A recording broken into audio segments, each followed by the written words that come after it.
Friends, இன்றைக்கி ஒரு சூப்பரான ஒரு இன்ஸ்டன்ட் வடை ரெசிபிக்கு 1 கப் அளவுக்கு பொட்டுக்கடலை, 4 பல் பூண்டு, ஒரு 1/2 ஸ்பூன் ஜீரகம், கொஞ்சமாக நல்ல கோர்ஸாக அரைச்சி எடுத்துகிட்டு வந்துக்கலாங்க. இந்த பொட்டுக்கடலைலாம் ஒரு அரையாக இருக்கிற மாதிரி அரைச்சி எடுத்துகிட்டு வந்துக்கலாம்.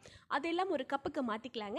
ஒரு பாத்திரத்துக்கு மாற்றிட்டு 1 கப் அளவுக்கு துருவின கேரட், கொஞ்சமாக நறுக்கின வெங்காயம், ஒரு பச்சை மிளகா, கொஞ்சமாக கொத்தமல்லி தலை, தேவையான உப்பு சேர்த்துட்டு எல்லாத்தையும் நல்லா கலந்து விட்டுட்டு ஒரு கொஞ்சமாக தண்ணியை தெளித்து நம்ம கடலை வடைக்கெல்லாம் எந்த பதத்தில் வச்சுருப்போம் அந்த மாதிரி கொஞ்சமாக தண்ணியை தெளித்து அந்த பதத்துக்கு நம்ம கொண்டு வந்துட்டு எல்லாத்தையும் நல்லா உருண்டை பிடிச்சி நல்ல ஒரு வடை ஷேப்புக்கு எல்லாத்தையும் தட்டி எடுத்து வச்சுக்கலாங்க.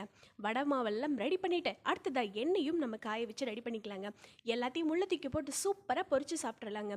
இன்ஸ்டண்ட்டாக நீங்கள் கடலை பருப்பெல்லாம் ஊற வச்சு அரைச்சி கஷ்டப்படணும் தேவையே இல்லைங்க. இந்த மாதிரி இன்ஸ்டண்ட்டாக பண்ணி பாருங்கள். ஹெல்த்தியாகவும் இருக்கும், குயிக்காக 10 நிமிஷத்தில் பண்ணி முடிச்சிடலாங்க. டேஸ்ட் வேறு லெவலில் இருக்கும்.